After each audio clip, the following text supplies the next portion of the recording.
One of the Talons shouted across the sky in Zefed, "You have stolen the property of his beloved grace, the flame of the west. Surrender the dragon." Naava roared in anger, and I almost laughed. How could they possibly think that I was the one in control?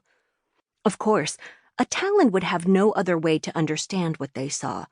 The concept of a free dragon was entirely foreign to them. "Dragons are not property," I shouted back in the language of the Empire. "And they have been held in captivity for long enough." I nudged Naava with a thought. "They don't have Sev. We should leave while we still can." "No," she replied. "They smell wrong. They are all wrong." She roared again, letting out a furious jet of fire.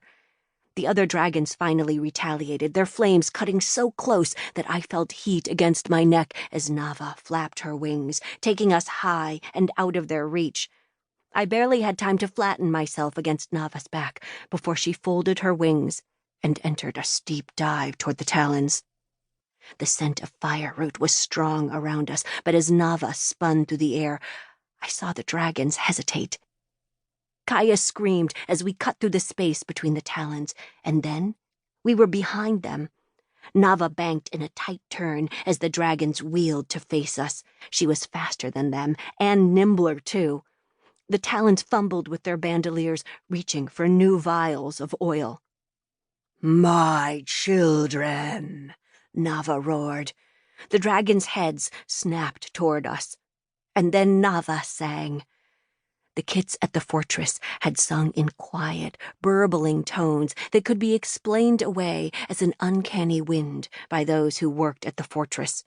The yearlings had sung in their sleep as well, their soft voices ringing only in my ears. But Naava's song was furious, an elemental shriek that crashed through the air.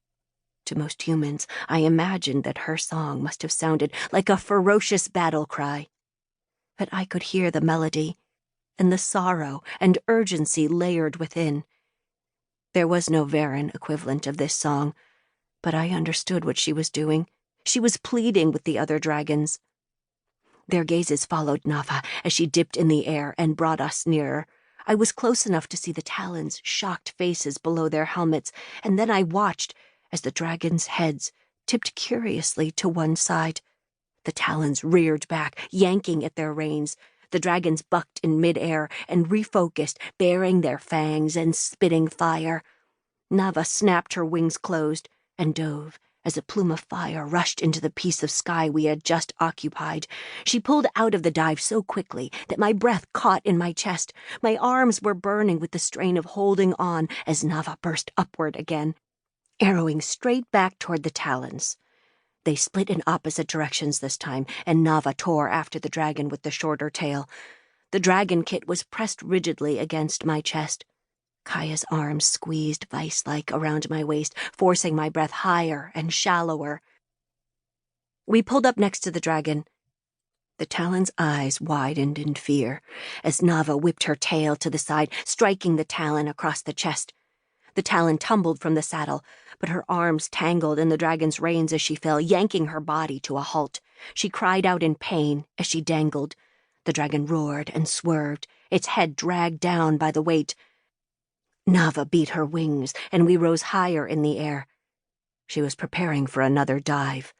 A movement caught my eye, and I turned my head just as the second dragon slammed into us, striking at Naava with its claws.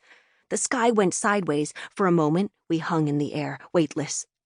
And then we were falling. I clung to Naava as my head filled with the dizzying image of the ground rising up to meet us. Kaia screamed, and I closed my eyes for 1, 2, 3 breaths. We tumbled. Then Naava's wings spread, catching a gust of wind and sending us into a glide. My hands were shaking with cold and adrenaline. But my relief was cut short by the warm, metallic scent of blood. I looked down. The dragon kit was all right. Her blue scales had grayed around the edges, but she wasn't crying. Kaia's arms remained locked around my waist.